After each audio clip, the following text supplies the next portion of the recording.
माता के अधिकांश स्वरूप सुहागिन की तरह पूजे जाते हैं। फिर माता वैष्णो देवी कुमारी कन्या के रूप में क्यों पूजी जाती हैं? इसके पीछे एक पौराणिक कथा है। कथा इस प्रकार से है। त्रेता युग की बात है। दक्षिण भारत के रामेश्वरम में समुद्र तट पर एक सुंदर गांव था।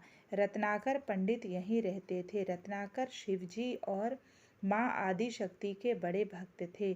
गांव शहर में रत्नाकर का मान तो बहुत था, पर कोई संतान नहीं थी। रत्नाकर की पत्नी हमेशा माँ आदि शक्ति से संतान की गुहार लगाती रहती थीं। उन्होंने लगातार कई वर्षों तक माँ की पूजा अर्चना की। कई सालों से संतानहीन रत्नाकर की पत्नी की प्रार्थना एक दिन माँ ने सुन ली। वह गर्भवती हुई तो एक रात रत्नाकर के सपने में एक बालिका ने आकर कहा, मैं तुम्हारे घर आ रही हूँ, पर एक शर्त पर। मैं जो कुछ करना चाहूँ रोकोगे नहीं। पुजारी और सिद्ध पंडित रत्नाकर को यह आभास हो गया कि माँ आदि शक्ति के सत रज और तम को दिखाने वाले तीन रूप महासरस्वती, महालक्ष्मी और महादुर्गा ने मिलकर ही इस कन्या का रूप लिया है। नियत समय पर इस दिव्य कन्या का जन्म हुआ। रत्नाकर को यह भी पता चल गया था कि यह कन्या माँ आदि शक्ति ने धर्म की रक्षा के लिए ही प्रकट की है। रत्नाकर उसी भाव से कन्या का लालन पालन करने लगे। तीनों महाशक्तियों के मिलन के उस स्वरूप को उन्होंने त्रिकुटा नाम दिया। त्रिकुटा का स्वभाव जन्म से ही अनूठा था। बचपन से ही वह पूजा पाठ और धार्मिक कार्यक्रमों को देखकर प्रसन्न होती। अभी 10वां साल शुरू भी नहीं हुआ था कि त्रिकुटा को यह पता चल गया था कि भगवान विष्णु ने भगवान श्री राम के रूप में धरती पर अवतार ले लिया है। त्रिकुटा ने यह व्रत ले लिया कि वह भगवान श्री राम से ही विवाह करेंगी, अन्यथा आजीवन अविवाहित रहेंगी। त्रिकुटा ने अपने पिता से कहा कि वह रामेश्वरम के तट पर रहकर तपस्या करना चाहती हैं। शर्त के मुताबिक रत्नाकर ने उसे नहीं रोका। 10 बरस की उम्र से ही त्रिकुटा समुद्र तट पर एक कुटी बनाकर रहने लगीं। वह भगवान श्री राम को पति मानकर उनको पाने के लिए कठोर तप करने लगीं। इसी तरह घोर तप करते त्रिकुटा को बहुत बरस बीत गए। सीता हरण के बाद भगवान श्री राम लक्ष्मण के साथ दल बदल लेकर सीता की खोज करते हुए रामेश्वरम पहुँचे। श्री राम को पुल बांधने तक यहाँ ठहरना था। भगवान एक दिन विचरण कर रहे थे, तभी समुद्र तट पर एक तेजस्विनी ध्यानमग्न कन्या को देख बहुत चकित हुए। उस कन्या के ओज और आभा से वह स्थान अलग ही रोशनी से प्रकाशित हो रहा था। भगवान श्री राम कौतूहलवश उस कन्या के तपोस्थल तक पहुँचे। प्रभु ने उस कन्या से पूछा, तुम कौन हो देवी, और इतनी कम उम्र में इतना कठोर तप क्यों कर रही हो? ऐसी क्या अभिलाषा है जिसके लिए ऐसा घोर तप करने को विवश हो? कन्या ने भगवान को विनय पूर्वक प्रणाम करके अपना परिचय पंडित रत्नाकर की पुत्री त्रिकुटा के रूप में दिया। फिर अपनी प्रतिज्ञा बताई। त्रिकुटा जान गई थी कि उनके सामने साक्षात भगवान श्री राम ही खड़े हैं, इसलिए उन्होंने निवेदन किया कि आप मुझे पत्नी के रूप में स्वीकार कर लें। इस पर भगवान श्री राम ने कहा, यह संभव नहीं है। मैं एक पत्नीक रहने के संकल्प से बंधा हूँ। अपनी पत्नी के अपहृतक को दंड देने के लिए यहाँ तक सेना सहित आया हूँ। त्रिकुटा को यह सुनकर आघात पहुँचा। उन्होंने अपने कठोर तप का वास्ता दिया और भगवान से विवाह करने की पुनः याचना की। त्रिकुटा ने कहा, प्रभु, क्या मेरा यह तप व्यर्थ गया?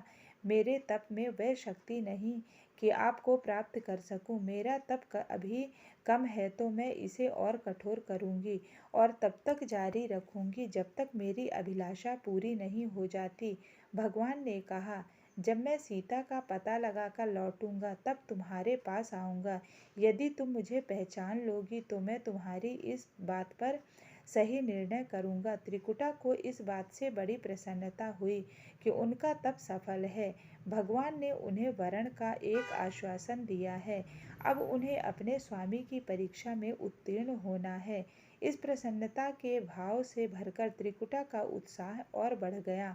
उन्होंने और कठिन तप करना प्रारंभ कर दिया। उनके तप का प्रभाव ऐसा था कि उनकी कुटी के आसपास का पूरा क्षेत्र एक अलग प्रकाशित होता था।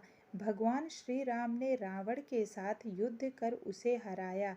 विभीषण को लंका का राजा बनाकर अपनी पत्नी, भाई और समस्त सेना के साथ वह अपने नगर को लौटने लगे। प्रभु लंका विजय के बाद पुष्पक विमान पर सवार होकर लौट रहे थे। उन्हें त्रिकुटा को दिया अपना वचन भी पूरा करना था। रामेश्वरम के तट पर पहुंचते ही भगवान ने विमान रुकवा दिया। सभी कौतूहल में पड़ गए तो प्रभु ने उन्हें कुछ पल की प्रतीक्षा करने को कहा। उसके बाद वह अकेले ही चल पड़े। सारी सेना भगवान की आज्ञा के अनुसार वहीं ठहरकर उनकी प्रतीक्षा करने लगी। श्री राम ने एक अत्यंत बूढ़े ब्राह्मण का वेश बनाया और देवी त्रिकुटा के पास पहुँचे। प्रभु उनके पास कुछ पल रुके, पर त्रिकुटा उन्हें पहचान ही नहीं सकी।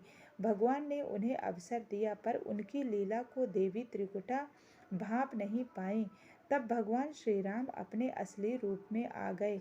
उन्होंने त्रिकुटा से कहा, देवी, मैं आपको दिए वचन के अनुसार आपके पास आया था, परंतु आप इस परीक्षा में सफल नहीं हो पाई।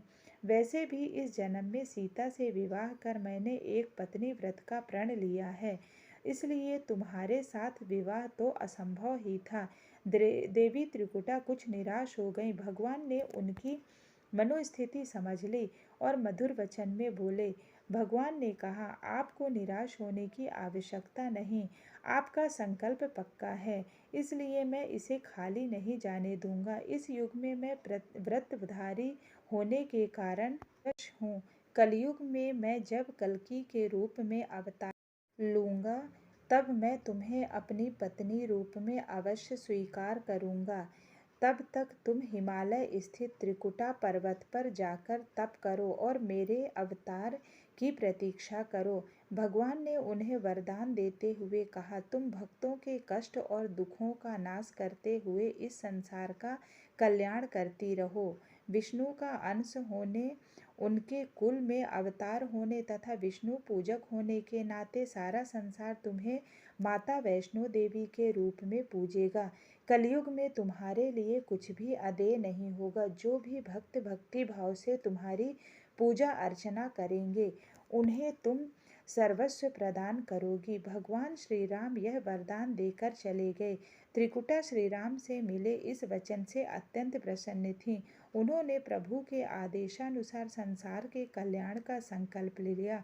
त्रिकुटा उत्तरी भारत के मणिक पर्वत श्रृंखला की 3 पहाड़ियों वाले त्रिकुट पर्वत पर तप करने के लिए आ गईं। वही माता वैष्णो देवी के नाम से विराजमान है। श्री हरि का वरदान होने के कारण वैष्णो माता भक्तों की सभी मनोकामनाएं पूर्ति हैं। इसलिए माता का स्वरूप कुंवारी कन्या का है। वे श्री हरि के कल्कि अवतार की प्रतीक्षा कर रही हैं। उस अवतार के बाद भगवान उन्हें स्वीकारेंगे और संभव है माता वैष्णो देवी को किसी अन्य धाम पर भी स्थान दें और उन्हें कुछ अन्य दायित्व भी दें। यह कथा लोक श्रुति पर आधारित